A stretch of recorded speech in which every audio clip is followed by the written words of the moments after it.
Yo, what's up? What's up? I'm gonna give y'all. I'm gonna share a little bit of my epiphany. You know what I noticed is that about the culture here. So a lot of the women that are tourists, they're the ones that are like the freaks. They like to come here, have their one night stand with the Puerto Rican guys. The Puerto Rican women, they're more kind of conservative. You gotta be friends with them. You gotta get to know them a little bit. I just picked up this Colombian guy. He works here. I found out that a lot of Colombians work here as like a work visa, because they're good construction workers. So, Puerto Ricans, they contract Colombians or Dominicans. But he told me he's got a girlfriend from Connecticut. She comes all the way from Connecticut to Puerto Rico, just to smash.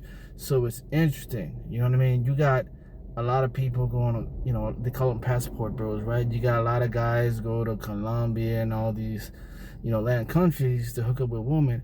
Well, I noticed that we got a lot of tourists that come, like these women, they come to Puerto Rico to get their freak on. One Puerto Rican guy, he was like, oh man, these women, they're like, these tourists are the freakiest. He said that this chick paid for his flight all the way to like Wisconsin or something just to get their groove on. And I'm like, dude, is she hot? It's like, yeah, she's okay, but that's interesting. This is like the culture of what I'm noticing as an Uber driver, of what I'm seeing, having these conversations about, like a lot of women, they really like, a lot of these women, they really like Puerto Rican guys, and they come here, hopefully a guy would just ask them out and stuff like that.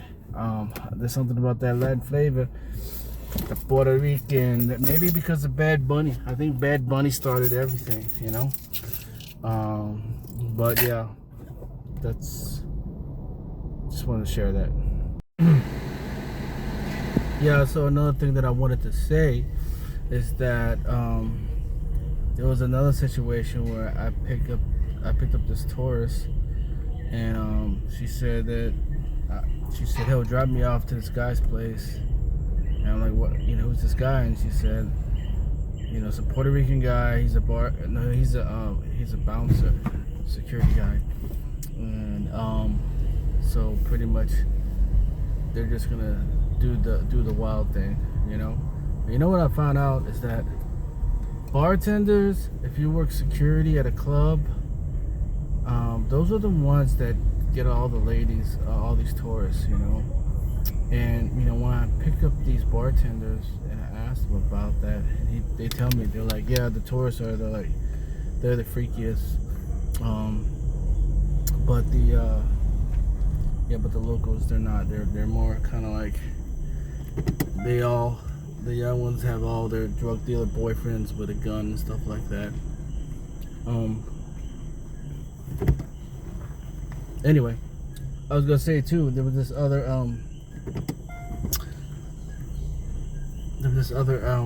lady that I picked up. She's a bartender. She's 21 years old. And I asked her, I said, what about the Gen Z, the young ladies your age? Like, what is the dating culture? And she's like, none of my friends have boyfriends.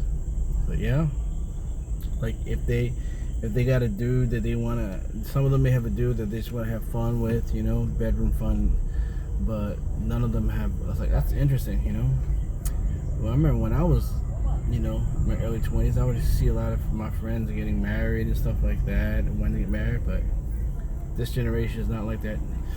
No one's having babies. Like the nursery where the area where they have like labor delivery, like all those facilities are closing down here in Puerto Rico because nobody's having babies anymore. So they got that plan B. So a lot of them are using that, and yeah, so they Tinder is big here. So a lot of people hooking up through Tinder, sometimes through TikTok.